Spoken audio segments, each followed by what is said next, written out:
What's up, everybody? It is Wednesday night, and it's time for Super Geeked Up! Yeah! Oh my god, it's the six shooters again. All right, watch out. It's the Why not? Wild West here on Super Geeked Up tonight. I'm Jeff, everybody. Thanks so much for joining us. Really glad you're here. This is Super Geeked Up, your live geeky pop culture show. We talk fun, geeky topics, play zany, geek-themed improv games. I'm joined, as always, by my co-host from Sincere Sarcasm, Francis Fernandez. Hello, everyone. I hope everyone's having a good night, evening, morning, wherever you happen to be. Hope there's some Australians out there. It's like 6 o'clock. That'd be amazing, man. Yeah. I would love it. All right, thank you guys. We already got a bunch of people in the chat there. Thank you guys so much for watching. We're going to talk a little later in the show. We think actresses in sci-fi, fantasy, action movies that have had a really huge impact on the movie industry. We're going to play One True Pairing. We're going to do some romantic fictional pairings. We're going to play Ridiculous Rhyming, where we have to only speak in rhyme. And a lot of other cool fun stuff. And we're going to need your help to do it. Francis, you make every game rhyme regardless, so you should love it. I'm hope Johnny comes in to call me the poet laureate.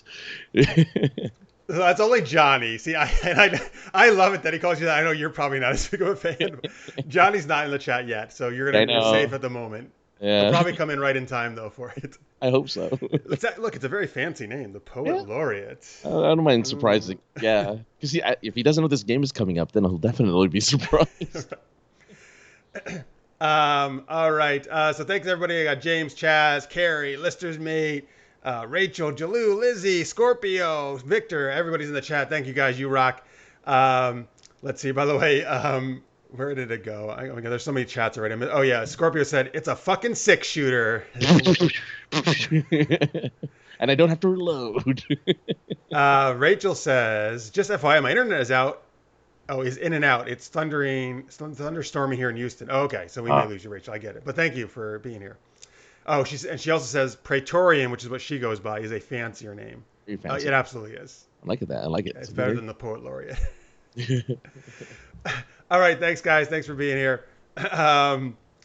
Scorpio says, Francis, your N7 hoodie should be your uniform. If it wasn't like 90 degrees, I'd totally wear that as my uniform. Yeah. Sadly, it's hot. All right, he wants you to bring it back though at some point. At one point, yeah. I'm sure it'll make another appearance. Oh, definitely. When it's cold. Yeah. All right, well, let's start off. We always like to start off with one of our super geeky questions of the day. Francis, what's that? Oh, yes, and this question comes from our patron, Mr. Craig Allen Poole. This is one of his Patreon perks, and he's pulling that perk off tonight by asking this question right here. What are your favorite one-liners from television? Oh, yeah, I guess it could be from anywhere, right? I was thinking movies, but it could be anywhere, sure. Yeah. Why not? All right. Favorite one-liners. Only because when I first saw this question, the first kind of one-liner that came up in my head was from The Flash, and this house is bitchin'.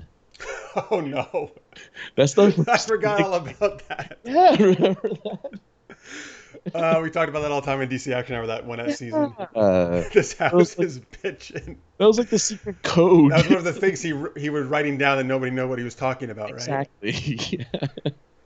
Was that when he was in the Speed Force or in the future or what? After he came out of the Speed Force, I believe he was. Remember, he was writing stuff down on the wall. Yeah. All over the place, yeah. Mm. So in the Speed Force, apparently, that's people say bitchin' all the time. Yeah, apparently. This is bitchin'. My first thought, I'm like, oh yeah, sure, that's gonna be my first quote right there, my first one-liner. You know what? They could also be, but they could also be from video games because Rachel just used the Gears of War one, so they could be from anywhere. These one-liners, yeah, absolutely. Oh yeah. Because Rachel just said, "What's up, bitches?" from Gears of War. Which is Scorpio says rubber baby bugger bumpers. I thought it was rubber baby buggy bumpers. I thought it was too buggy. Maybe it was a typo. Also, now I have a machine gun. Hey, actually, you know what, folks? Tell us where these are coming from because I'm not placing all these, so help us out with that. Adventure Industries, hey, thank you for joining us and watching. Says original Tron. Jeff Bridges said, "Now that's a big door."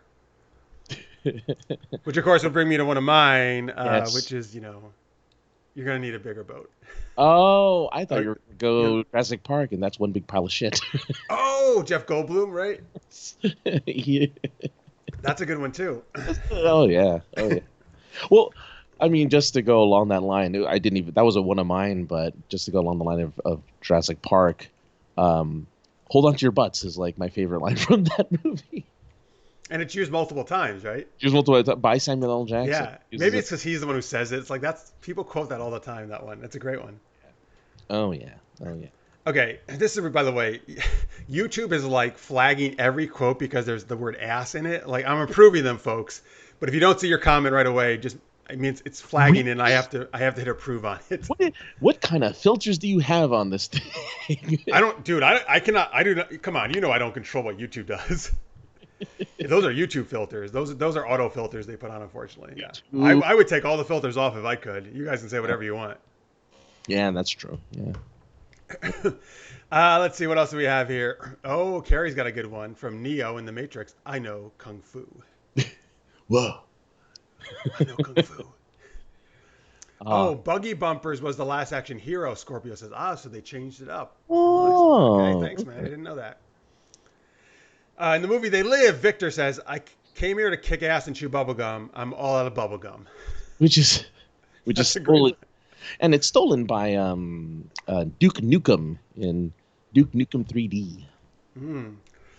Tammy from Avengers. Okay, what is this? Infinity War, I think. That's America's ass. That's Endgame. Or is it Endgame? It's actually Endgame? Okay, I didn't know which one it was. Those two.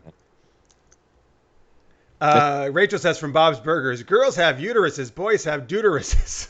Yeah. Oh, God. See, I almost think that Bob's Burgers is cheating because there's a lot of quotable quotes from Bob's Burgers. No, it's not cheating. Go for it, guys. I'm joking. I'm joking about that. That made me think of the Kindergarten Cop one, though, where the kid is like, boys have penises, girls have vaginas. And then Schwarzenegger's like, thanks for the tip. Yeah, no, I meant that. Yeah, no, I meant that lightheartedly. I love that. I love that show. It's great. I mean, Carrie says, Ripley from Aliens, get away from her, you bitch. Those Aliens? Yeah. Yeah. Aliens the second. The Aliens, the sequel. It is a sequel. Okay. Yeah. Yeah, it's a great line. Listeners Mate wants you to say Bill and Ted's favorite line. 69 dudes? But I don't even know that line, actually. Is that a line for Bill and Ted? I don't know. Maybe. Oh, maybe he just wants you. Well, you could say, here, give us one of their lines. You know, their famous ones. It's like, stay excellent to each other. Yeah. Excellent. Yeah. Yeah. I don't know that one. Okay. Chris also says from Kindergarten Cop, it's not a tumor. Oh, yeah. That's a super famous line. Oh, love it. Rachel says in Bob's Burgers, she's friends with the boys have penises guy, or I don't know. Is that Bob's Burgers? Michael Hughes. Yeah. Well, I mean, yeah. Well, I mean, that's the I don't know anything about the show. Sorry, guys.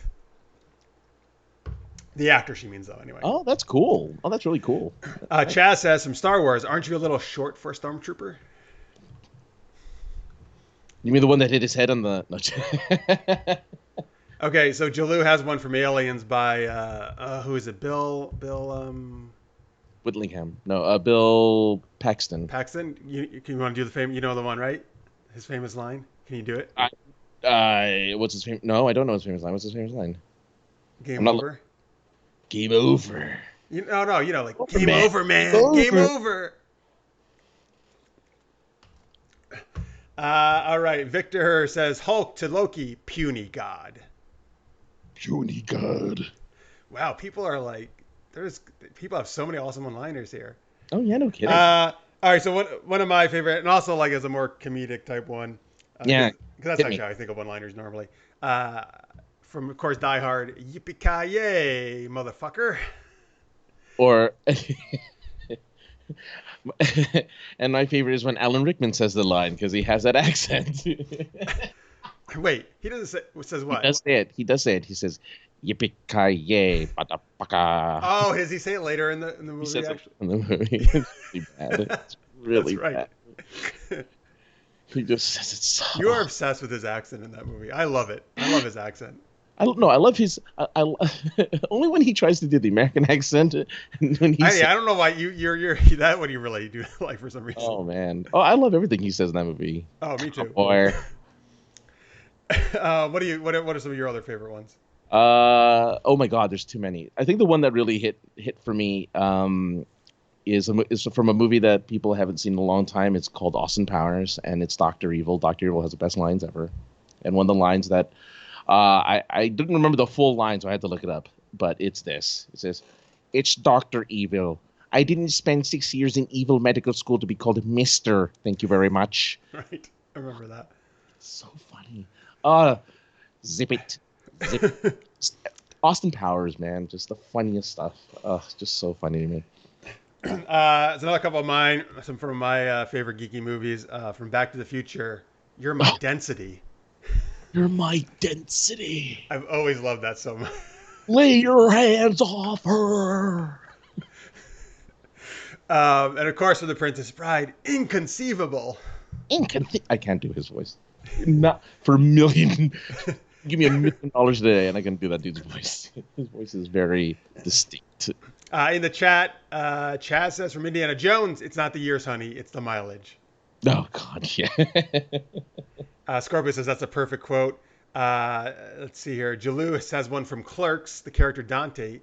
I wasn't even supposed to be here today, Jeez, which he says throughout the entire movie. Mm-hmm. Oh man, so good.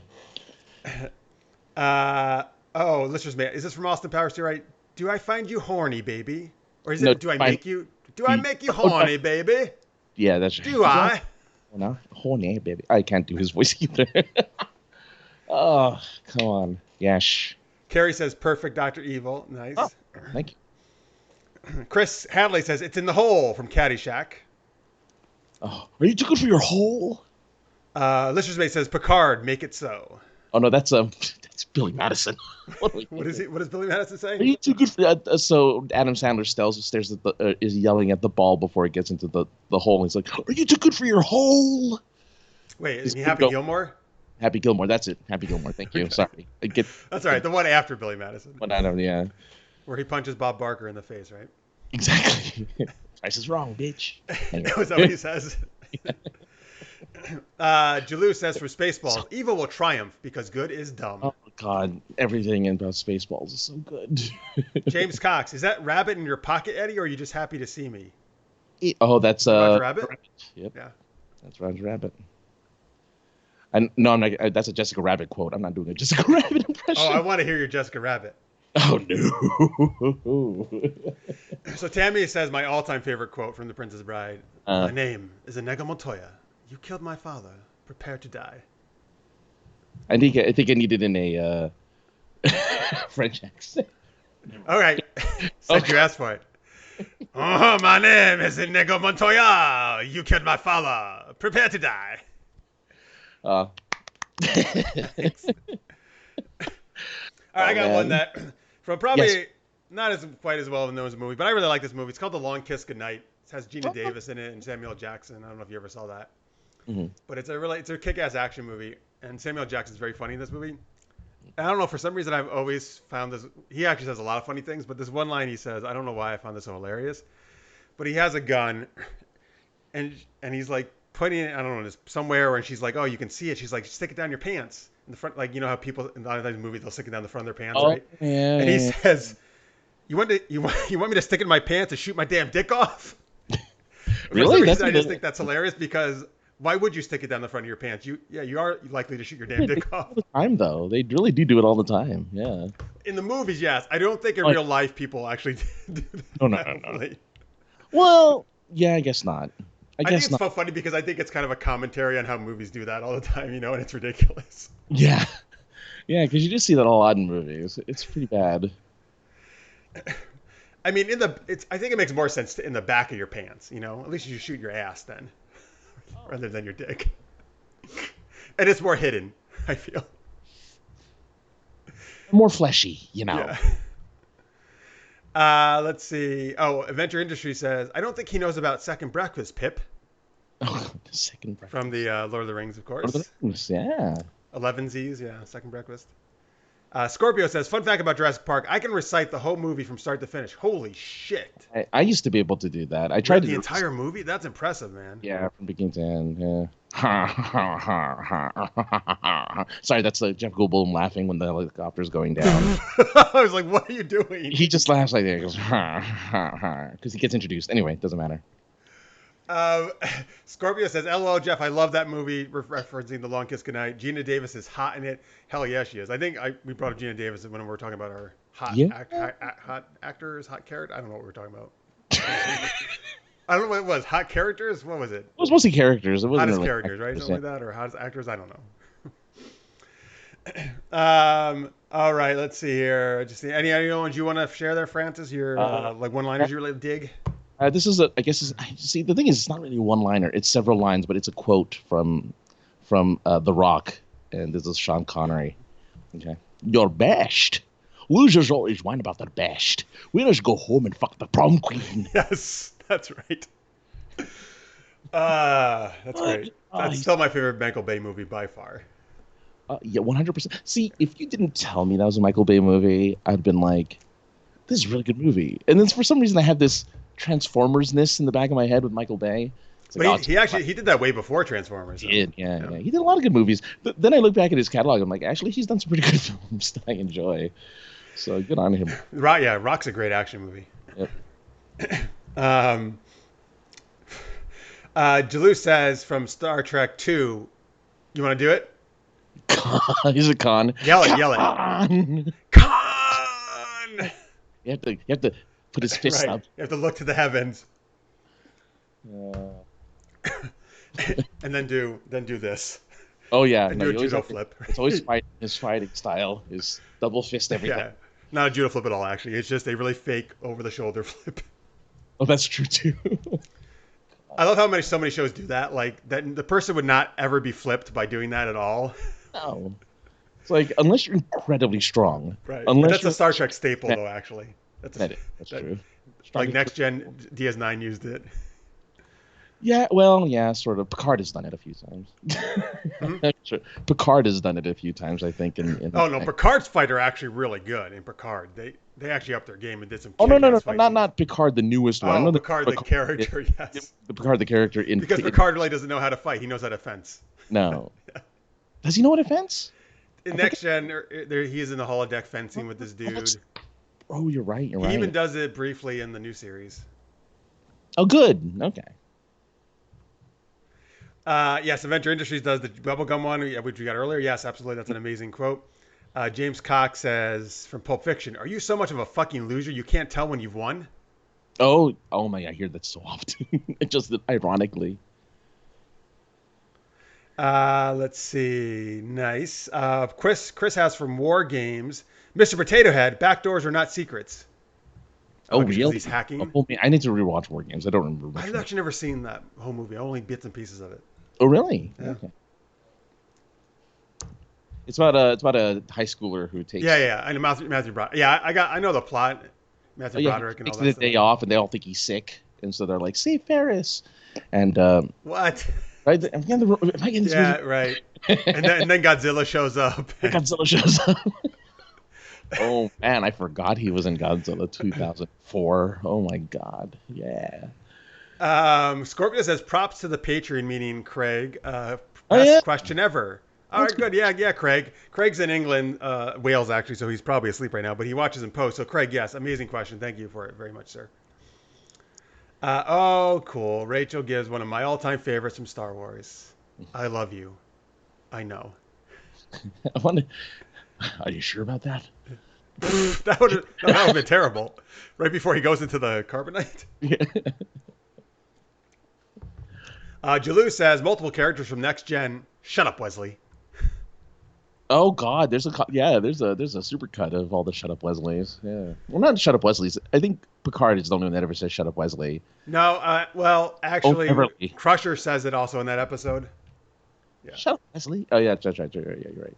Which is kind of actually mean because Wesley was making a lot of really good points in that episode, actually. But yeah, again, this is them not knowing how to write kids into a show properly. Quite yet. They weren't there yet. It wasn't until later seasons. We're like, there you go. That's how you do it. Well, actually, I thought Wesley was the best when he went to Starfleet and just made a guest appearance every once a season. You're not wrong. I saw the one where he lied for the guy who His eventually squadron. is Paris. Yeah. I was like, hey, I know Funny you. that guy got kicked out of. That's actually funny though, because Tom Paris actually also played a A character who was pilot? kind of who was also kind of in trouble a Oh lot yeah, with Starfleet. well, it was pretty much the same character with a different name. Yeah. He was just the same dude with a different name. I'm like, hey. Yeah. My favorite Wesley one is where he comes back and Ashley Judd plays Robin Lesker. Is that the one to the game? Yes, and they're the only two that don't get I love that one. It's so good. It's such a great episode. They don't get addicted to it. Right, and they trick the aliens into thinking They trick that they're having eye orgasms. Yeah, eye gasms. That's what you're having eye gasms. You're right. You're having eye gasms. Scorpio says Picard hated kids though. Then Picard came out and he loved them. Oh, I guess the recent series. Right, because he hated Picard Day. I was just thinking of that. That's one of my favorite things, man. Picard Day. Yeah. And he's talking to the admiral and she sees the banner, she's like, Picard Day. It's like, oh, it's for the children. Yeah. I'm an idol or something. I'm their hero or something. Or right. Something like that. She's like, you certainly are. Why? I mean, I get it. He's the captain of the ship, but come on now. Oh, I think he says I'm a role model or something. That's a role model. Yeah. I think that's hilarious, man. I love that they did Picard Day. That was really funny. I like that. Yeah. And then he's like, we're going to do a Riker Day next. He's you know what, though? To me, that makes sense. A Riker Day actually makes sense because Riker's the one who puts his neck out the most between the two of them, right? What? Come on, why? You got to do a Picard Day. He's the captain. No, I'm saying they should both have a day. Oh yeah, sure. Well, saying, yeah, absolutely. Riker deserves a day too because he puts his neck out a lot. Do a Worf Day, have it all Klingon Day, do a Data Day, all Android Day. Well, there was that one kid who was like, yeah, I know, right. Being Data because of his. Rachel says, "Eyegasms. Nope, we love them orgasms." All right, Rachel prefers the orgasms to the eyegasms. I won't disagree with you, Rachel. Okay, yeah, that's hard to argue. Scorpio, you're right. Like, this is quite a question. We're like 20 minutes on this. Okay, I guess we should move on. Oh, but yeah, Craig, that was quite a question, man. Like, because it was so amazing. People had so many answers. Yeah. I don't think that was a complaint by him, by the way. I think that he was just saying how amazing that was. Oh yeah, because that's the amazing thing about it's amazing that we can remember these quotes, but like something we learned about science 10 years ago we can't remember. But a movie quote. Oh yeah, hell yeah. Victor says, Victor Day is a lot better than Picard Day. Oh yeah, man. I celebrate Victor Day every year. It's June 3rd, right? Victor's coming up next week. Day, yeah. Make sure you put it on your calendars, folks.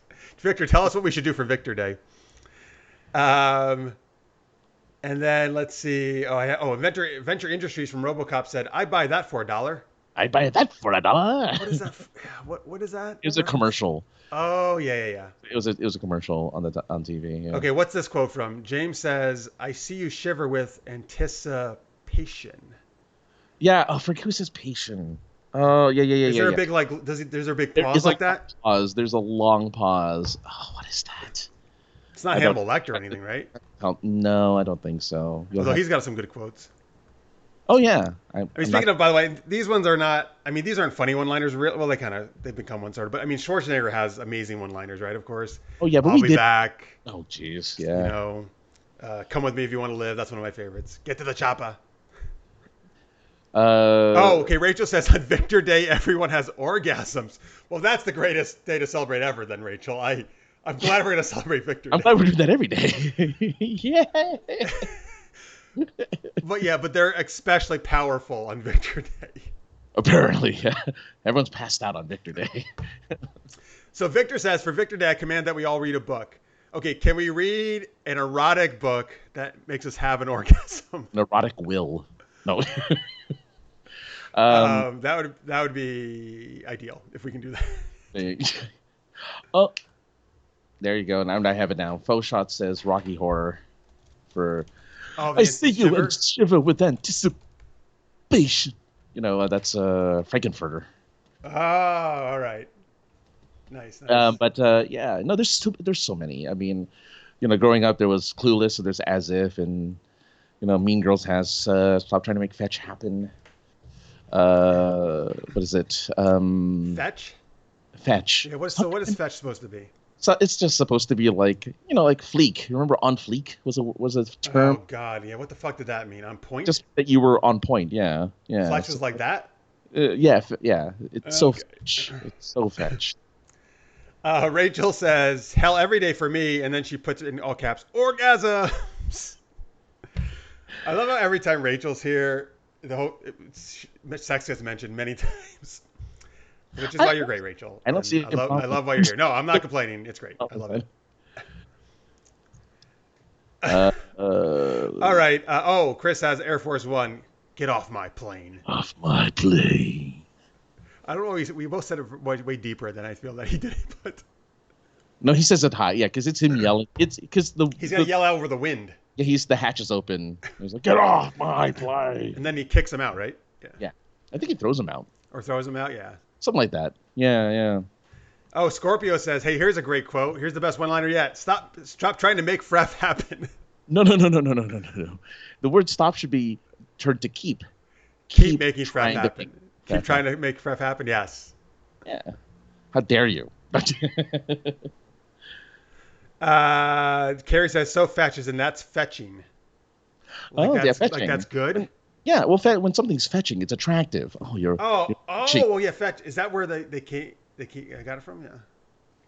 Your guess is as good as mine on that one, but if it is, makes sense. Chris says, "Great googly moogly," from a Snickers commercial. I actually thought that was from an actual movie, though. Might as well do. Where's the beef? From Wendy's commercials. Hey, why not? Yeah. All right. Moving on. Thank you for all those one-liners, folks. I was gonna say we need to. Yeah, because now we're going to commercials, which is great. Here's our first geeky improv game. Oh God. This is called Ridiculous Rhyming. So, folks, what we need from you. Let's see. What do we need? We need some. What do you want to give us? Characters, or maybe an actual like a specific movie or TV show? What do you think would be good? I want a scenario. We have to work. We have to rhyme our way out of a scenario or something. You just want a scenario with no characters? No, with characters. So that the characters have to act. Yeah. Okay. So give us some fictional characters, folks, and then we'll pick some characters, and you can also throw in a scenario if you want. So throw in some kooky scenarios as well, and we'll make that work. And the deal is, whatever characters and scenario we pick, we have to speak in rhyme. Each of us, every line we say is supposed to be in rhyme. Oh my God! So it's always a nice challenge. Yeah, I'm ready. Well, of course, you're the poet laureate. Johnny, where are you? Johnny, you're missing out on so many opportunities to use that. Carrie has another good quote, though, one-liner from Star Wars, which is used in every Star Wars film, as far as I know, at least the original ones. I have a bad feeling about this. I think it is, actually. Yeah. Actually, that's the line that's in every Star Wars. I love it. It used to be that everyone had to, at least one character had to lose an arm or a hand. Because... Well... I mean, that happens, yes, once in the originals and the prequels. Right. No, it happens 3 times. Does it happen in the So in A New Hope, the dude in the bar loses a hand to... Oh, you're right. And then Luke in Empire, but nobody in Return of the Jedi. I don't think so. No. Well, no, Vader. Of course, he cuts Vader's... Oh, shit, it does happen in all 3. You're right. Yeah. So that was that was like the running theme, is you always lose a hand. And in the prequels, it's just Anakin. Who else loses a hand other than Anakin? I don't think anybody, right? I don't think anybody does. Yeah. They reduced the hand losing in the prequels. Unless you count what's his face, General Grievous, and he loses all his hands. I don't think that counts. All right, so we've got. Let's just make it says Steve Urkel meets Ernest P. Worrell. Rachel says Kim Kardashian and the Kardashians. Oh my God! I don't know. Says Snarf from the Thundercats in speech therapy. Snarf. But okay. By the way, Chris Hadley does have one really good one-liner. Nobody puts baby in a corner. From Dirty Dancing. Of course. It was her character's name. Remember her character's name? You remember her character's name? Yes, in a minute I will, as I search through my memory, because I'm really pissed off that it's not coming to me right away. Was it a guy? It's a guy's name, Yeah.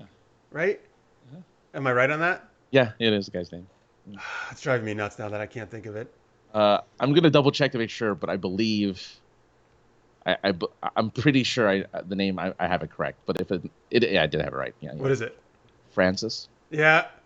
No, but oh wait, no. Okay, well it's both names. It's a guy's and a girl's name, Francis. Yeah, her name was Francis. depending on how you spell it. Yeah. Yes, Oh, it's your name. That's why you remember. It's your name. that's why I remember because it's my name. Yeah, I'm like, wait a minute, am I wrong about this? No, it is Francis. Yeah, her name is B. Yeah, Rachel said it in the chat as well. Okay, we got a lot of great chat things here. Darth Vader going through a TSA security check from James Scorpio. Your characters are Jeff Goldblum from Jurassic Park and Catwoman. Catwoman. Which one? Anybody, doesn't matter. Halle Berry Catwoman. Let's say we're Darth Vader and Jeff Goldblum going through the TSA security check. Oh God. I'll be a Goldblum and you be Vader. How about that? Oh, okay. Thank you everybody for those great suggestions. Oh, by the way, Tammy says "Fref Dirty Dancing." Yeah. I had the time of my life. All right. I'm gonna lift you up. Yeah, I was gonna say you're gonna lift me, right? You're not lift me up. Even though you're like a foot taller than me or something like that. That's why it'll look amazing when I'm stretched out like that above you. Just it was balance. All right, so this is ridiculous rhyming. Yes. So wait, I'm Jeff Goldblum from Jurassic Park. Malcolm was the character's name, right? Ian Malcolm. Ian Malcolm, right? Dr. Ian Malcolm, right? Yes. And Francis is Darth Vader, and we're at a TSA security checkpoint, and we have to speak in rhyme. Here we go. Why have you stopped before my bags? This whole thing is such a drag. I hope they don't take off your robes and give you an anal probe.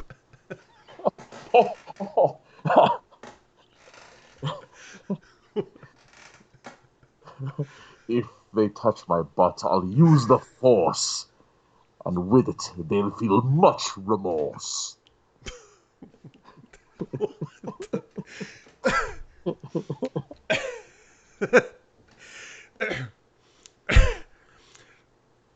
Okay, good. Don't show him your penis. Then we'll get the TSA guy who's the meanest. Believe me, Ian, when my lightsaber's out, they'll scream in terror. That I have no doubt.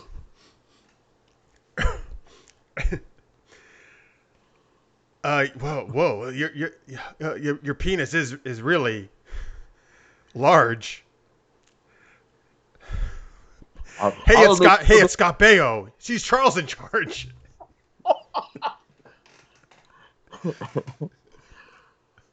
Why, it's Charles and Buddy, the best two friends. I don't mind if they touch our rear ends.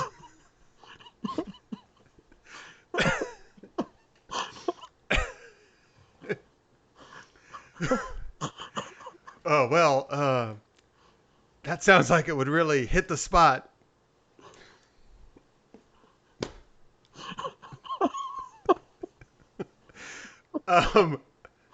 Listen, while he grabs your butt, I'll take some notes and make a jot. No.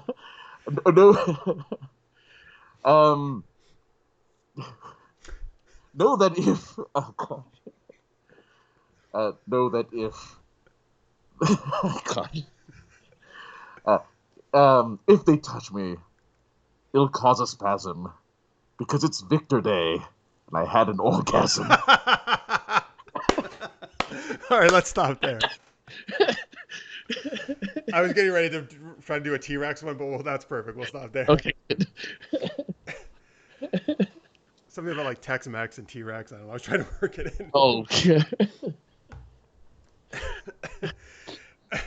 I like how that turned so sexual immediately and stayed that way. Well, because Rachel's in the chat. Right. It was all for you, Rachel.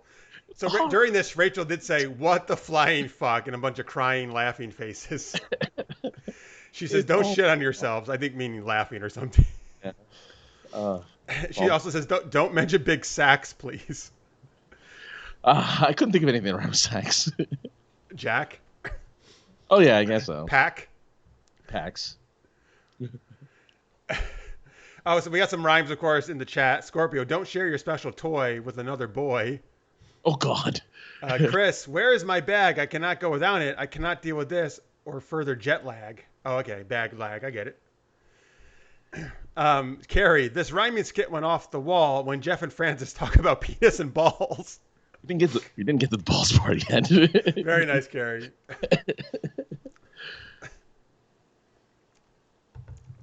What?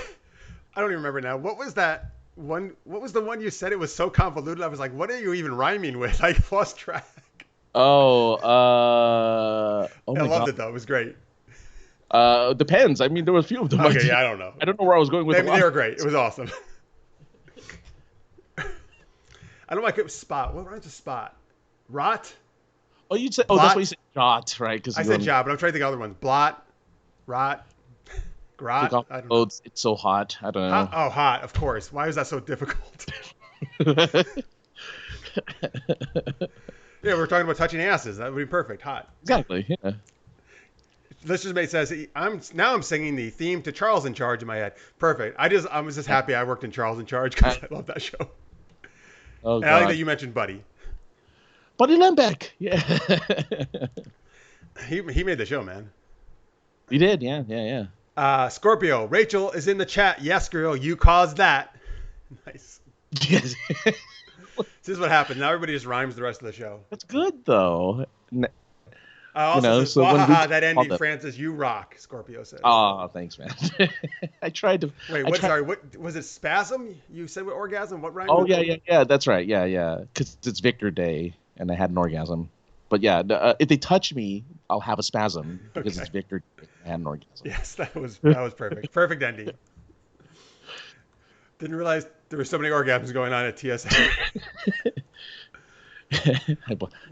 So I blame part of it on Rachel, the other part on Victor. So there you go. Well, Victor actually never mentioned orgasms at all. That's true. It's the day for I think that was actually me and Rachel who were really going that direction, and us. But oh man. All right, Chris says, great job, guys. Thank you, sir. Thank you for all the great suggestions, folks. It's actually turned into one of my favorite games. All right, folks. So before we do some more geeky stuff, I want to let you know that I did a couple panels for WonderCon at home. So WonderCon did panels online this year, and one of them came out last week. We did an RPG panel called Action Movie World, which is a really fun game. Super Geeked Up out today. What? Your Super Geeked Up one came out today. You found it? I found it. Yeah. Good. Thank you, sir. Okay, great. So they're both out, folks. Fantastic. Thank you. So Action Movie World is a role-playing game where you basically like create a cheesy 80s action movie, and you play like these actors who are characters in the movie. So I got to do that with some awesome folks, and we basically did a game. We played a game as the panel, and that's online. And we also did Super Geeked Up, Live as an online panel. So that just went up today, apparently. Thank you, Francis. If you go to the Comic-Con YouTube channel, that's where all these WonderCon panels are. I'll also tweet out some direct links to that, and I'll also they have to go up first on WonderCon, but now after that I'm allowed to put them up on our channel. So I will also upload these to the Super Geeked Up. So if you don't catch them over there, you can find them on our channel as well. Although please, if you have a chance, go over to WonderCon. Like it, put some nice comments on them and stuff. Again, Action Movie World and Super Geeked Up. Those are what you want to look for over there. And there's lots of other obviously cool panels too that other people are doing as part of WonderCon at home. So check them out. Thanks. Oh, Rachel, by the way, says, "Hey, don't blame me for having fun." LOL. Oh no, Rachel, we're not blaming you. We actually are praising you. We're thanking you. Yes, thank you so much. for being so dirty, Rachel. Also, I want to let you guys know. So, I mentioned last week that we're kind of going strong here with Super Geeked Up. I will say though, probably 2 weeks from now we're gonna have to do our season finale. Not 100% sure, but at least 2 more shows we're gonna do for sure. I'm gonna in about a little over a month. I actually gonna have to moving locations here. I gotta learn a big move, so I'm gonna have to kind of wrap the season up so I can make that happen. But that's still going to be at least 13 episodes, which is still more than we normally do. So I'm glad we're still going to give you guys more content than normal. And again, hopefully, as usual, we'll do a pretty short break in between seasons, and we'll be back with more geeky fun. But again, we have at least 2 more weeks after this week. But I just wanted to give you guys the heads up about that. Yeah. Hopefully, the break is long enough where it gets a little cooler.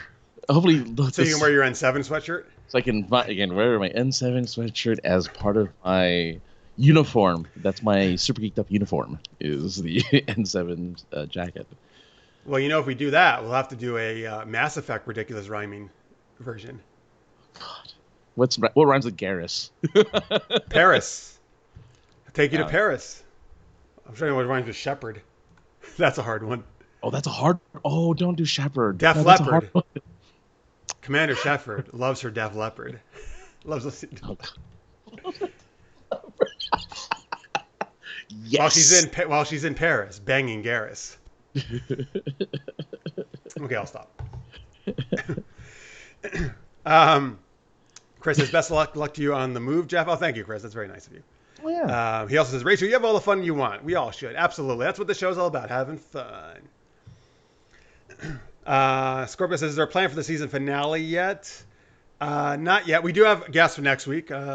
Matt Mesterman and Jen Stopper Crespo, who are from the Knights of the Roll Table and National Comedy Theater. They're our guests next week, so I can tell you that for sure. Also, by the way, Matt Mesterman was actually also part of 2 of the panels I did, the Action Movie World and Super Geeked Up at WonderCon.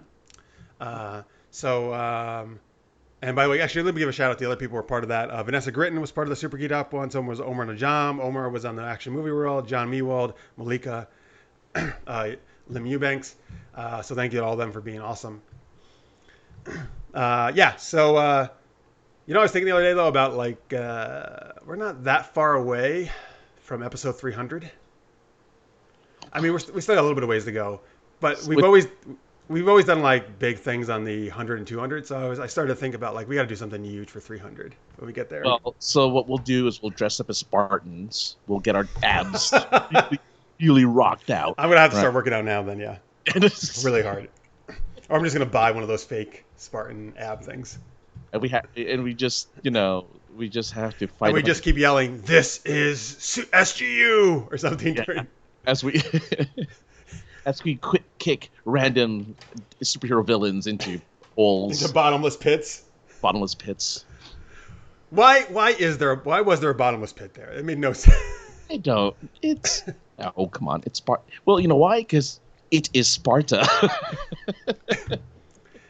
What do you want from Sparta? I actually did my master's thesis partly on Sparta, and that they did not. But that's fine. It's okay.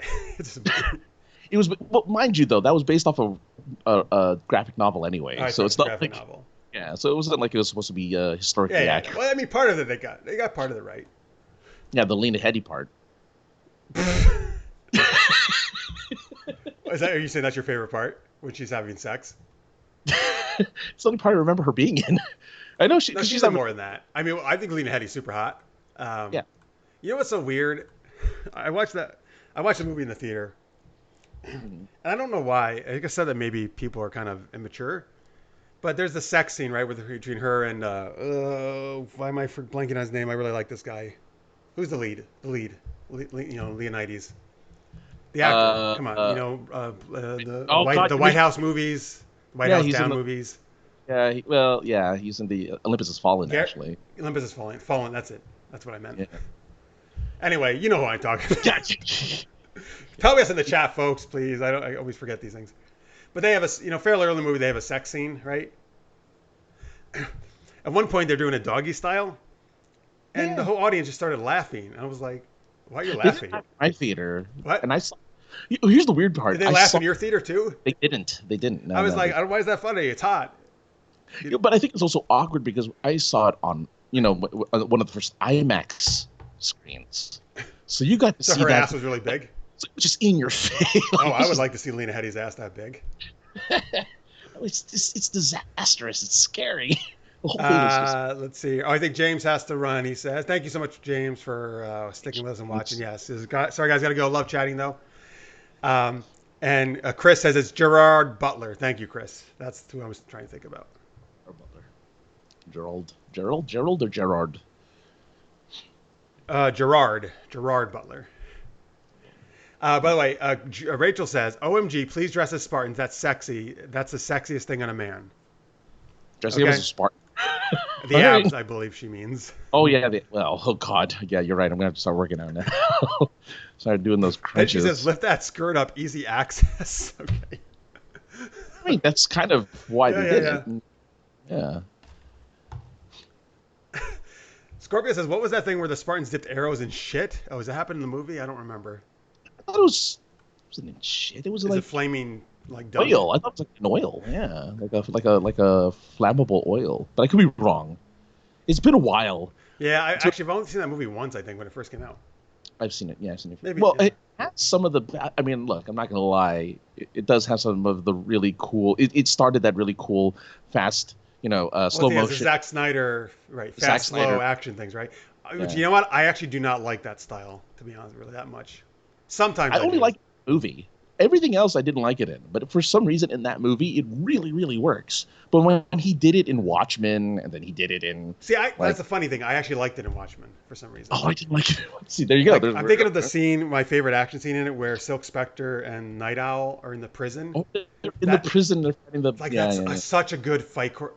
Scene, I feel like it's so good. I think the choreography is great, but I didn't like the fast slow in that one. And I feel in that it worked for some reason. Because I like martial arts I like martial arts at normal speed, but I like weapon fighting with fast slow. Okay. Which is mostly 300 is. Yes, you're right. There's not martial arts and I don't call kicking somebody down a pit really martial arts. Yeah. They stab people. Rachel now says Gerard Butler can Sparta me any day. God. Oh man, well there you go. Once you start her, she doesn't stop. Oh, Victor says that's how I dress every day, Rachel. About in a nice little Spartan skirt. In a toga. Toga, yeah. Good. All right. Well, I guess that's part of Victor Day. We all dress as Spartans too. Oh God, well, that explains the orgasms. Right. All right. Before we go on here, folks, we want to. Of course, we have a Patreon page, which I'll put on your screen right now. Patreon.com/SuperGeekedUp. That's where you guys can support us if you like. Again, your support means the world to us. Anything is super, super helpful. Thank you to all of you who are already doing that. And again, it gives you access to things like SGU After Hours, which we're doing tonight after the show for our Patreons, and our special fandom episodes, which we got to do another one actually pretty soon, I realize, because it's the end of the month. So we gotta figure out which one we gotta do on that. Oh God. So that's special. Oh, want to get the recommendations real quick? Yeah, you know what? If you have suggestions, that's a great idea. Yeah. For special fandom episodes, so we did one on Harry Potter, for example, in last month, and that was great. But like Star Wars, Star Trek, whatever. It could be anything you really love or you would like to see us talk about in depth. Throw it out there. We do a 2-hour special episode on that once a month. But let's give a shout out to some of our to our $10 or more patrons there, Francis. Yes. Well, thank you very much to all those who have contributed to the show. And this one is a super geek thank you to the super shout out patrons at $10 a month or more. It goes to Maria and Justin Duran from KLI Brand. I don't have anything funny this week. That's fine. You can just read it. I realized I used all my rhyming stuff, all my funny stuff. You used up all your rhyming already? Yeah, I did all my right stuff. Craig Allen Poole for the fantastic question as well. Wait. Okay, you say their names, I'll do a rhyme. Okay, so Start at the beginning. All right, Maria and Justin Duran from KLI Brand. You're grand. To Craig Allen Poole for the cool question, fool. Oh, you used mine. I was going to say, so cool. Forget it. Keep going. Rachel J. That away. Who's A-OK. Okay. Victor Snyder. What a rider of motorcycles. I don't know. Nicole B. He, you're so funny. Oh, you can only use one for this one. Kyle Schwab. Wait, oh my God, why did I forget? Oh my God, they came up with it. SGU's Heartthrob. That's right. SGU's Heartthrob, of course. And then Cethos. Mythos from Highlander was a cool character. That's actually harder than it looks. Cethos is one that Cethos Schwab. I'm telling you. But yes, the Heartthrob is great. Who continues to contribute to the show? So if you're still there, Kyle, you're quite the Heartthrob. But thank you, everybody. No matter what your level at, or even if you're just watching, thank you so much. Yeah. But Chris said, LMAO, this is so awkward, Jeff. So that was my aim, to make it as geeky and awkward as possible. Scorpio, Jeff, I know you hate rhyming. You rock for trying this. Yeah, actually, I've actually come to love rhyming since we've been doing these games. So. Oh, really? No, I actually do. No, that's why I do it so much. I actually really like the rhyming game. Like, I'll practice on my own at home sometimes, and I have a lot of fun with it. But it is very challenging. It is challenging. I like that part of it. I like challenge. We challenge ourselves. Yeah. Like you guys know, folks, we're not afraid to make ourselves look like idiots. Oh man. Anyway, there you go. Oh what? Sorry, I wasn't sure if we were going to mention the last part of the super chat thing. If that was something that was going to be. Oh yes, of course. Yes, folks. In YouTube, you can do a little super chat, in which you can also help us out that way by pledging any amount you want, just a one-time thing. That's always very appreciated. All right, thank you guys. Thank you so much for all your support. Let's go on to our next geeky question, which is, what actresses have had the greatest impact on the action, sci-fi, fantasy, and superhero genres? So the genres we generally talk about in this show. And so I made this question a little different. I know we've talked about like our favorite actors and all that stuff, but I'm kind of trying to think on which ones maybe you feel like really impacted the genre and have like maybe a lasting, legacy so much, or maybe a starting one, you could say. Well, for instance, one of the first actresses that came to mind was Emma Watson, who allowed nerdy girls to be nerdy and be smart, and it was an acceptable. Before, you would get teased, right? If you were a younger individual, male or female, but females quite often get teased for being like the smart one. And she was praised and rewarded and often shown as the hero for being the smart one. And so it became more of like, hey, it's cool to be like the brainy girl and not hide it. And so I thought that was really cool that Emma Watson, as Hermione, kind of allowed a whole generation of kids to be like, yeah, it's cool to be a nerd. That is a great answer, man. That's so well said. Absolutely. And yeah, Hermione is my favorite character, as I've said many times in the movies. And she's just amazing, right? She's like so awesome. Yeah. And what's funny? I knew we were talking about this the other day, but I'm gonna actually go back to my one comment that saying that she is absolutely like the best at magic, and Harry and Ron are pretty freaking imbecilic. Because Sci-Fi was showing the first two movies like last week or something, and actually it's interesting. Those are ones for me. It's actually harder to get back into those first two because particularly the first one, they're so goddamn young. Oh yeah. But man, like Ron was like casting slugs into his own mouth because his stupid wand. He broke his wand. He kept using it. I know, and he was trying to make a mouthful, and then he's puking up slugs. Yeah, like it was just the worst. Like I don't even like what. I don't think Hermione was just doing everything, man. Like from day one, she was like, "Fix your glasses, do this, do that." Like she knew everything. I don't think Harry was incompetent. I just think Harry. No, he's not totally incompetent. You're right, but he wasn't amazing. No. He was never amazing, but he was. Except that Patronus's. Right. He had the heart. He was the one who had. Oh, absolutely. I love Harry. Yeah, he's got the courage and the heart. Right. Yeah. He makes everyone else be brave by being himself. Yeah. He's an inspiration. So Victor Snyder says Gina Davis is on his list for actresses. Absolutely. I mentioned if there's any specific movies you can also throw those in too. Sure. Chris is talking about Guy Fieri's show Diners, Drive-Ins, and Dives, which I think is a different conversation they're having. That's a thing that's being talked about during this segment. Absolutely, that's fine. We love when you guys talk about other things. So I have a lot of people came to my mind. But number one for me is got to be Michelle Yeoh. Yeah. Just I don't know, man. Like she's just amazing. I think she's she was just such an amazing, obviously martial arts action star, and not only in Hong Kong but also very much in America as well. She was a Bond girl. Yeah, but also she went on, of course, I mean, well, Crouching Tiger, Hidden Dragon was an Asian film, but it became very big over here. Yeah. But yeah, but she also went on to, obviously star in many different things, and not even just action things. She was in Crazy Rich Asians, right, not that long ago too. Right. Yeah. But yeah, I mean, I think she's just amazing, man. I love seeing her kick ass. No. She's had a very long career. Just great. Yeah. So she is the female Jackie Chan in the sense of like she can still do her own stunts. I'm sure. I mean, at least I don't know if she's still doing action, but like she did it for a long time. Well, like, she did it for decades. I mean, it's been a few years now, but they did the sequel to Crouching Tiger, Hidden Dragon, which I finally watched last year, and she's in that, and she's awesome, man. Yeah. Mm-hmm.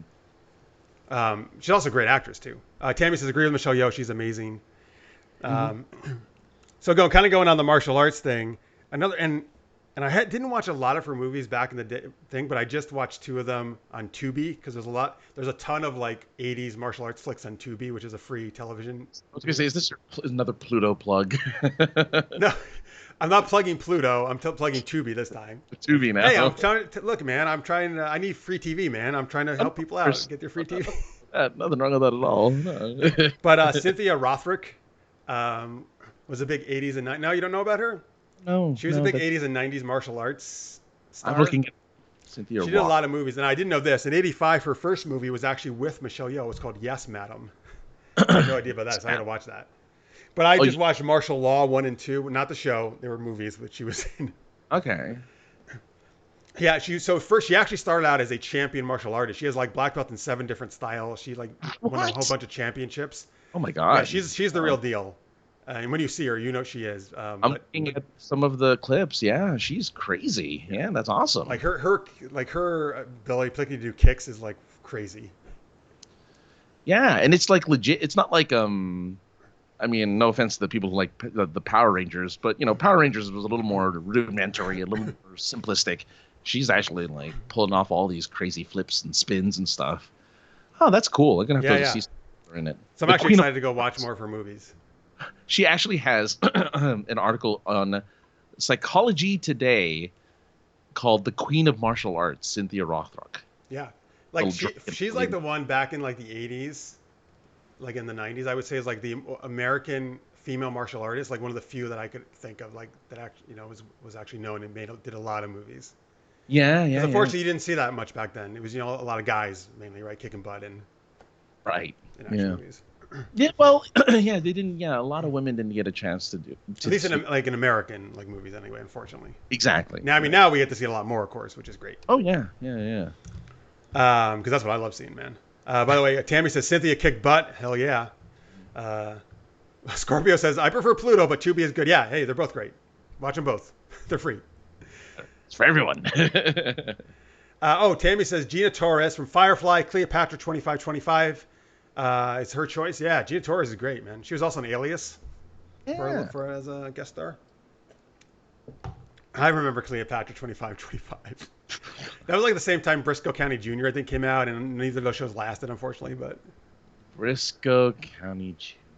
Jeez, love that. Yeah, good old Bruce Campbell. Mm-hmm. All right, who else is on your list? The actresses who had a big impact. Look, I mean, I'd be remiss not to mention kind of the obvious ones like Carrie Fisher, who was a princess who didn't need to be saved, right? I mean, she did. I think she was saving their butts, man. She was blasting the coal in the thing, and she took charge, man. Mm-hmm. And so it showed that she wasn't just some damsel in distress. She was in the thick of it, choking Jabba out.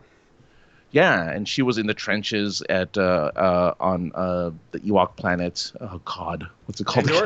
Endor. She was on Endor, in the trenches. She was fighting. Yeah, she's the first one who hops on the speeder bike and takes off after them. That's like all the time. Leia's always like taking action first, man. Like she's amazing.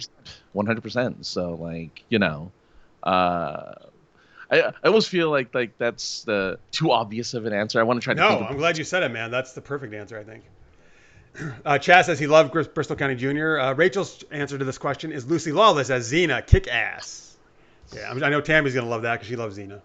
Yeah, yeah, and she inspired Gabrielle to not just be a writer. She became a fighter, more of a fighter. It's just like, who needs that writing? Stupid. Well, I know what you mean. No, she was an yeah, artist and a warrior. Yeah, it's Arsenal Warrior. Yeah. absolutely. Oh yeah, no, Gabrielle became much more of a fighter. I mean, she became the Amazon Queen at one point, I think. She did. I think so. Yeah, yeah, yeah. Well, they changed her. They changed her whole outfit. In second season, yeah, she got a shorter, sexier outfit, Yeah. but also better for fighting as well. Well, yeah, yeah, yeah, yeah. Let's see here. Oh, Rachel also says the three charmed ladies she really likes a lot as well.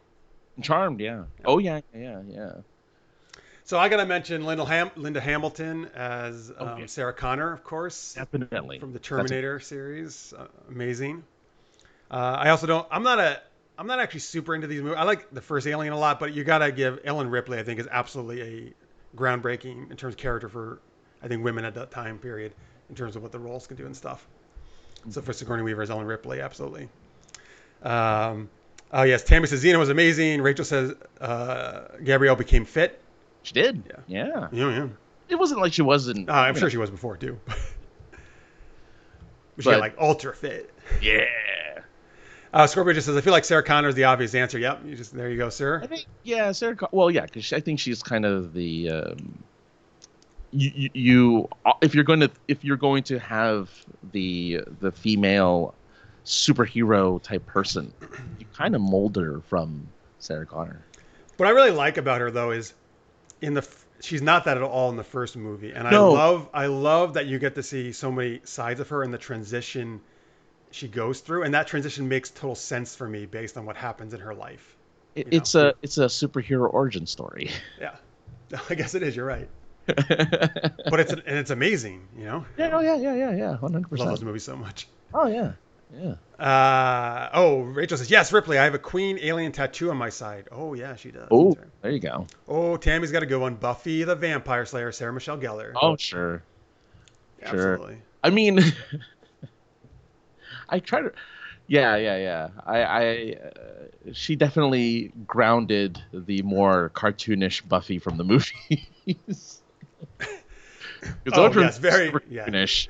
Yeah, and they definitely grounded her in that, and again, inspiring Willow, who was more introverted and wasn't much of getting into the action. Gets inspired to be part of the action and fighting back. So. Yeah, great choice, Tammy. Mm-hmm. Okay, let me share this with Scorpio because we always like to have different viewpoints on this show. Yeah. About Leia. I so strongly disagree. Leia is a great character, but she wasn't really respected until the new trilogy gave her Jedi powers. Interesting. Yeah. Okay. Cool. So that's totally cool, man. I mean, I absolutely disagree with that. I think Leia was way better before the Jedi powers. I think she's completely kick-ass. I think she was super. I don't know. Maybe he's saying fans didn't respect her as much. I don't really know that. I've always have. I feel in the movies, again, she's like totally amazing, kick-ass. She's the leader, right? Yeah. I mean, she not like Han and Luke had their own things that they were doing, right? So yeah, I don't know. So I mean, yeah, thank you for sharing that. And yeah, I guess because I can appreciate how, Luke and Han got a lot of the spotlight in those films, right? Like they got a lot of that spotlight in the original trilogy. And her appreciation didn't come until later on. I can definitely see that. Yeah, sure. I mean, you're right, but Scorpio, you're right. I have heard actually multiple other people, either like articles or stuff, say that they didn't think much of Leia in the original ones, and I mean, just for me, like it's mind blowing to me because like I love her so much, but that's cool. Everybody has their own opinions and interpretations of things, right? And that's great. Yeah, and I think that she got her due, right, in the end. So. Well, that's good then. I'm glad to hear that. I've always loved Well, I mean, right? I mean, people appreciate her now. That's what I'm saying. Like. Oh yeah, well that's actually great then. Yeah. Rachel says, "Yep, I agree, Jeff." Okay, right, yeah, so good. We got people on both sides. It's all good. She says she was a strong woman from the start. Scorpio says, Francis, that was the best interpretation of Terminator ever. Did you do a Terminator impersonation? No. What me calling it a superhero origin story. Oh, I get it. Sorry, I'm so used to your impersonations. That's why. I do it without anyone noticing.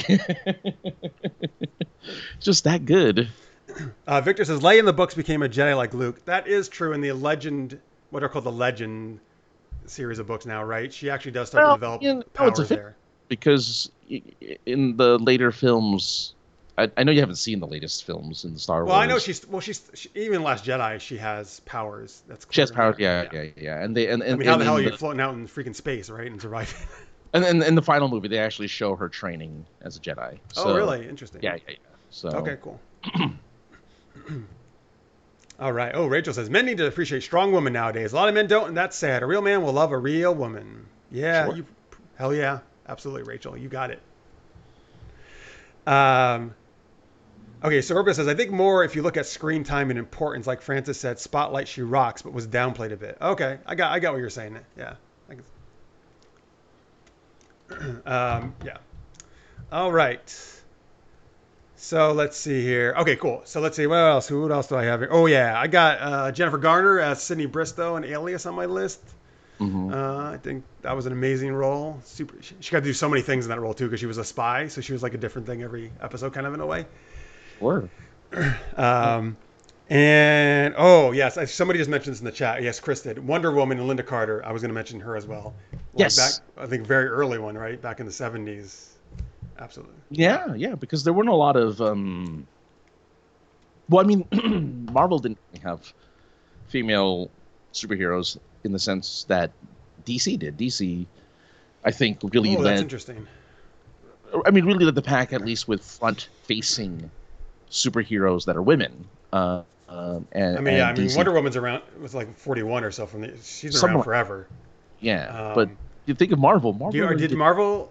Are you saying they didn't have any at all for a long time, or what do you think? But they weren't the front. They weren't up front. They weren't like the headliner of the comic, you're saying, or something. Exactly, because she's considered, like Wonder Woman's considered part of the DC trilogy. The Trinity, yeah. Trinity, sorry, trilogy. I was thinking trilogy too. And well, yeah, but no, yeah, right. She's the big three. One of the big three. She's one of the big three, and yeah, if you think of Marvel, yeah, they had Jean Grey already. They had I don't know when She-Hulk came out, but there were a lot of female comic book characters, but they weren't the lead. They weren't up front. But yeah. So yeah, I don't know. Because speaking of Star Trek, or what we were a long time ago, it was really cool to see Kate Mulgrew as the captain of a ship. His voice, yes, finally, yeah. As Captain Janeway, because you didn't have that yet. You had all the captains were male, and then here's Kate Mulgrew coming in, who loves her coffee. She does love her coffee. Just loves her coffee. I think they just did that because, hey, Picard has his Earl Grey. Tea, yeah. What can Kate? Cisco had his baseball. Cisco's baseball. What can we give Janeway? She loves coffee. Well, all right. But still, she was, So Rachel says, but why are men afraid of strong women? Wouldn't a man be proud to have kick-ass women by his side? I absolutely would be. I mean, yes, Rachel, you're right. A lot of men are, unfortunately, that way. But not all are. I think there are also plenty of men, who would love to have kick-ass women.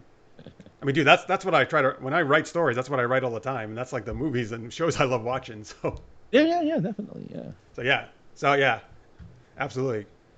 Let's see. Scorpio says, to flip the script, ScarJo has rocked as Black Widow and been given the shit end of the stick. So that, Scorpio, I am with you on. She's actually my favorite Avenger from the movies. Oh. And I actually have felt that she has never gotten her due, and that it took way too long for a Black Widow movie. I've been saying this for like 10 years, or not 10 years. Yeah, years. I mean, between her, her and Hawkeye, really. I mean, I'm just saying, they really don't get a lot of love because they don't have powers, right? And they try to build up Black Widow during the Marvel films, but they also kind of push her off to the side at the same time. Like they'd like say, "Hey, look how kick-ass this woman is. She can do almost anything except be in the over here with the other heroes." It's like, oh, come on, you could do better than that. And so hopefully, my guess, this is all speculation. My guess is they're going to find a way to bring her back into the fold again. Despite what? Back from the dead? Well, they brought Gamora back from the dead. Have they? I'm behind. So in the movie Endgame, they bring Gamora dies. To get Stone. Well, but wait a minute. Gamora stayed. But that's because of the snap, and Widow's was not because of the snap death. No, but they both died for the same reason. They both died for the Soul Stone. So the reason why Gamora comes back is because it's past Gamora. It's before she died. Gamora didn't die because you're right. She died in a different way, right? Yeah, she died because of the stone. Yeah. So why? Do they explain why Widow doesn't come back then? Well, Gamora technically doesn't come back. The Gamora that's now here in the movies proper is from the past, before she dies. Oh, wait, does that happen in Endgame? It happens in Endgame, yeah. Oh my god, I'm so confused now. This is what happens with time travel. So what I'm thinking what they'll do is they'll get a past, or they're doing alternate dimensions now too, like they're doing multiverse stuff. They'll get a multiverse. Come on, Scarlett Johansson's coming back. Mm-hmm. They'll get a multiverse version of Scarlett Johansson. Like a multiverse version of Black Widow. She's coming back. She's going to be part of the new team. You'll see her. That'd be cool. Yeah, Tammy says, agreed, Black Widow does not get enough credit. When she takes out all the security guys, I was like, yes. That's one of my, yes. You know, you talk about powers. I actually love Black Widow because she doesn't have powers. I like the characters more who don't have superpowers, who are doing awesome martial arts. And Iron Man 2, man, she has some sick-ass moves, man, in that movie.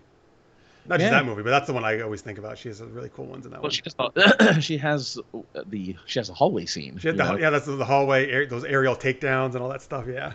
And I like that they contrast her to Happy, who's like boxing with the one dude the entire time while she's taking out a dozen dudes in the background.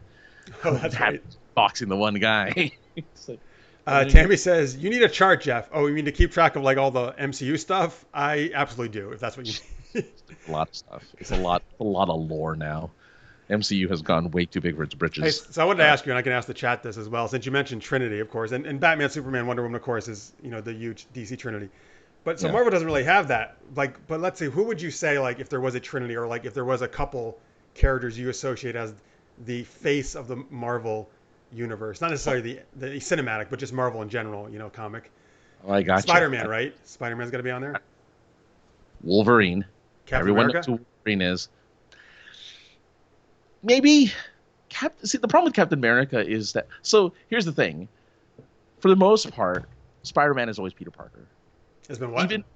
Spider-Man is always Peter Parker. Peter Parker is always going to be Spider-Man. Even though they have a Miles Morales, even though they have these other Spider-Man, it always goes back to Peter Parker being Spider-Man.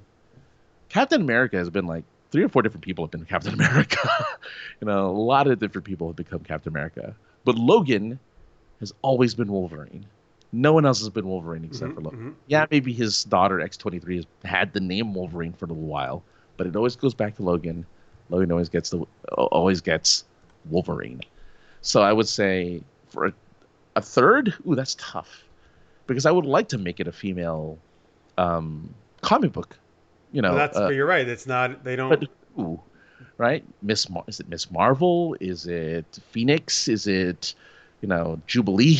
Is it like, who is it? Jubilee. I'm just saying, I like Jubilee, but it wouldn't be Jubilee. Yeah. Well, no, but I mean, like, who takes the mantle of that third seat? And I think, it kind of sucks, but I think like the third seat goes to like a supervillain, like Magneto or somebody, or even like maybe Galactus, even like, because these are names that, well, maybe not Galactus, but like Magneto is a name that or Apocalypse is a name that Yeah. I mean, if you ask a non-comic book person, do you know who Apocalypse is? They might mistake the villain for DC, but they'll still know he's a villain. They'll still know he's a bad guy. But if you say Wolverine, oh yeah, the guy with the claws. Spider-Man, oh yeah, the guy that can swing around with webs. There you go. All right, cool. Let's see. Chris Halley just says he's falling asleep. He's got to take off. Thank you, Chris, for watching. Really appreciate you. You rock. Yep.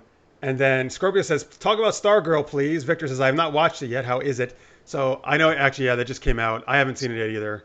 But I mean, a couple of my friends, they said they really enjoyed it. And I think it's on.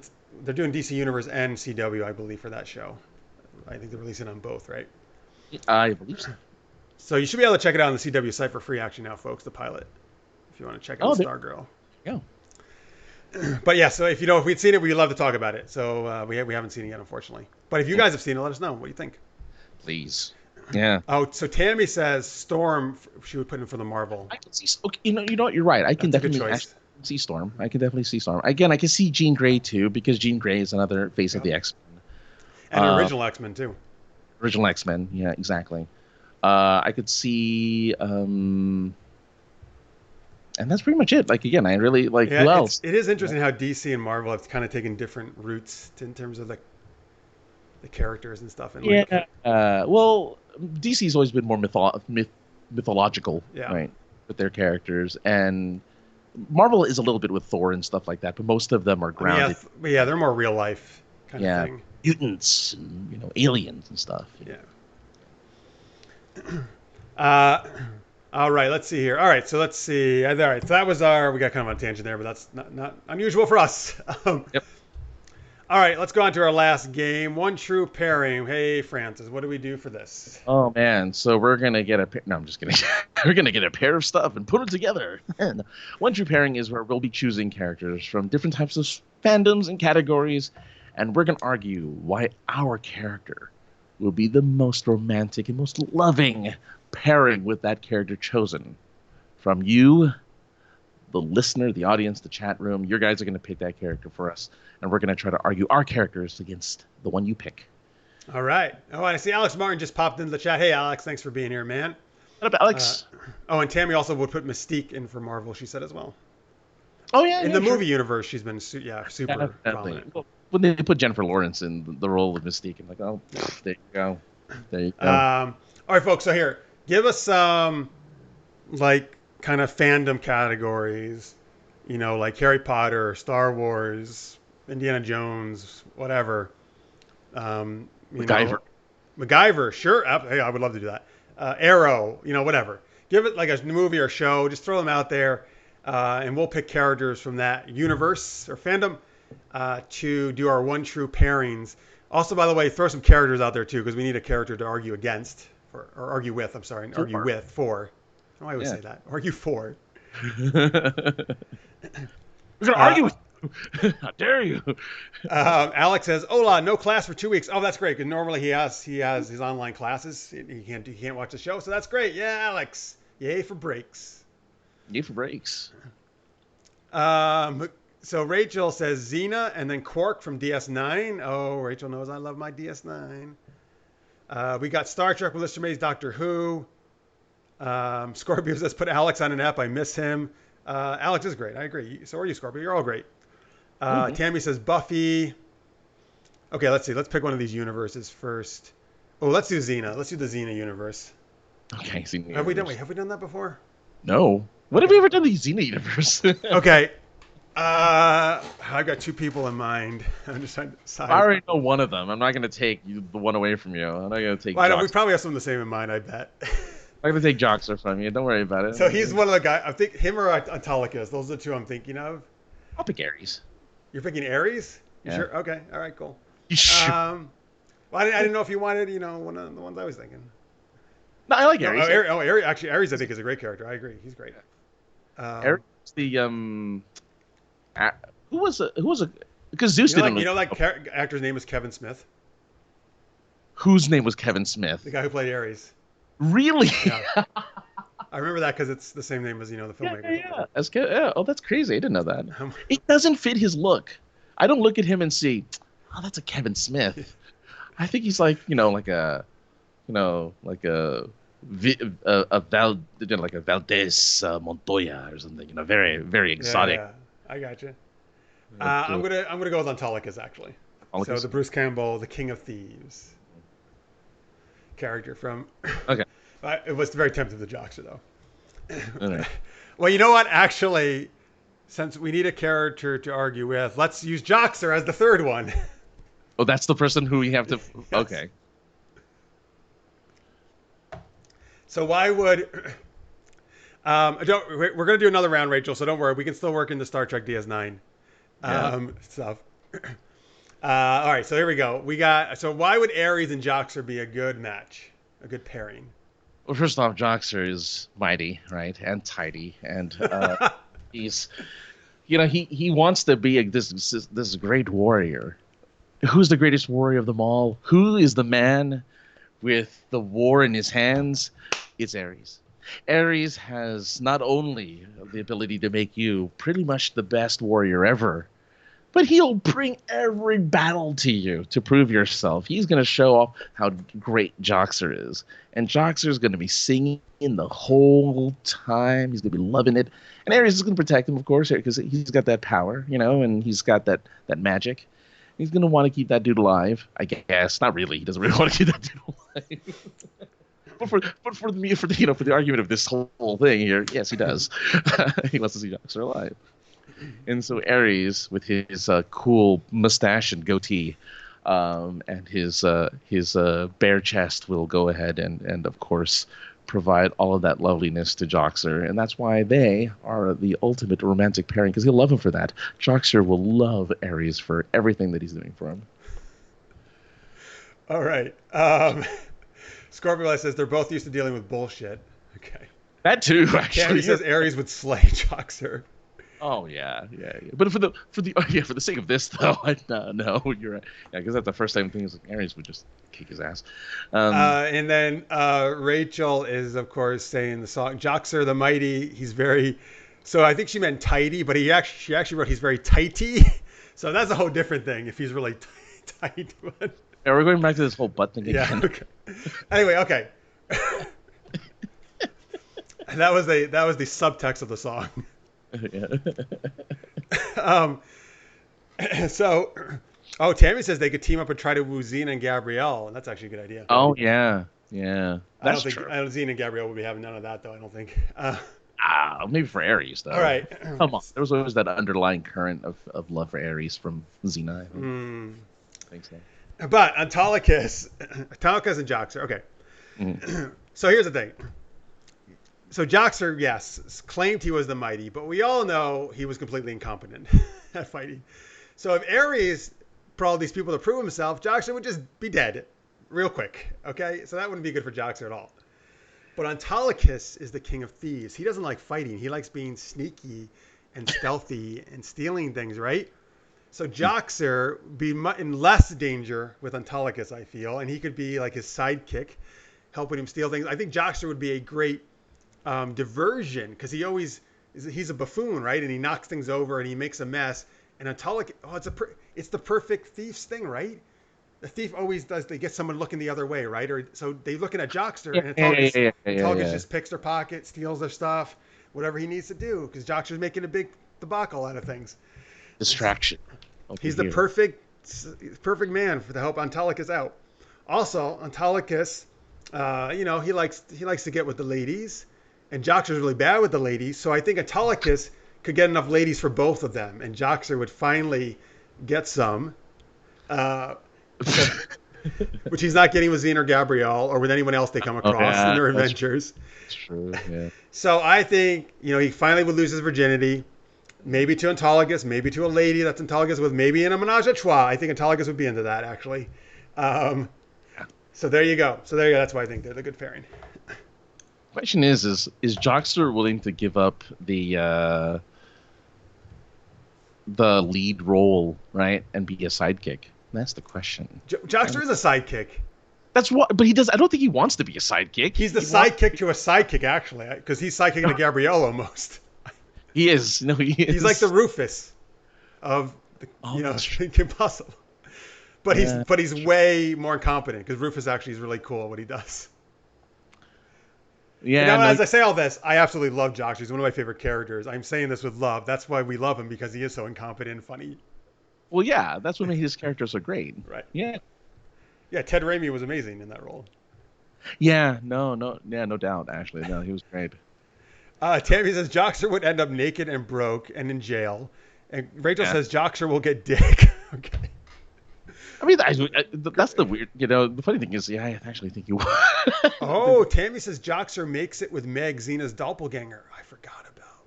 I know. I actually saw that episode recently with Meg. They like doing these episodes. There was more where like there were a character that looked exactly like Xena, and Lucy Really? Lawless was Plagueis, of course, but it was a totally different character. Who's the blonde that was like a Xena? Callisto. Callisto. That's right. That was her enemy, her fierce enemy, her arch nemesis. But actually, what I really liked is for a few episodes, Callisto, they switched bodies. So Callisto was Xena, like the actress played Xena, and Lucy Lawless wasn't even in the show. Like for That's weird. Oh, that's weird. Yeah, well, I don't know if something happened where like Lucy Lawless couldn't be in it, but I don't know. It was cool. All right.